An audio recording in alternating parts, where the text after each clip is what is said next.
Vid Kudar Marušič, edini slovenski kajakaš v izločilnih bojih. Na prvi pogled zelo težka skupina, ampak brez tiste napake v drugih bratcih, vi ste pa drugi, ampak pravila so pravila. Kaj se je zgodilo? S kanadskim tekmovalcem sva prišla usporedno in me izrinil izven linije samih vrat. Zdaj sem malo narobe ocenil višino, kjer sem se nahajal, sem mislil, da bo pač čisto v redu, če grem z njemu v kontakt.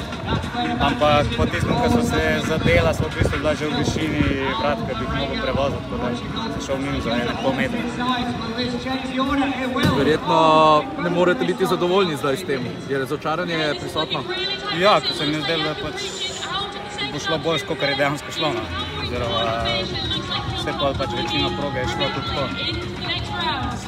Zdaj je kar je.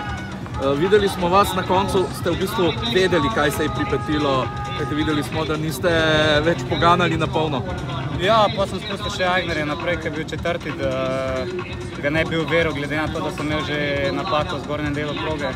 In pa sem na koncu v bistvu še zmeri vršil drugi skozi cilj. Niti ne vem, kako točno, sem videl, da sta se zapletla dva tekmovalca v zadnjih proti točnih vratih. Verjetno pa vam je žal tudi to, da kajti v četrtfinalu bi nastopali z najuspešnejšim tekmovalcem v kajak krosu, tudi včerajšnjim svetovnim prvakom, Josefom Clarkom. Ja, pa ne vem, mi probam ne gledati, kdo je v skupini, pa ne ampak. Pač se vsako probaš zmagati, zato da sploh priješ v naslednji krog, pa da je na koncu čisto vse, kdo je zraven tebe. Vsak te lahko premaga, vsakega lahko ti premagaš. Vemo, kaj je za kajak kros za slovensko reprezentanco. Prihodnje leto v Pragi še tisti finale za morda drugi spot v Parizu. Boste se pripravljali za to?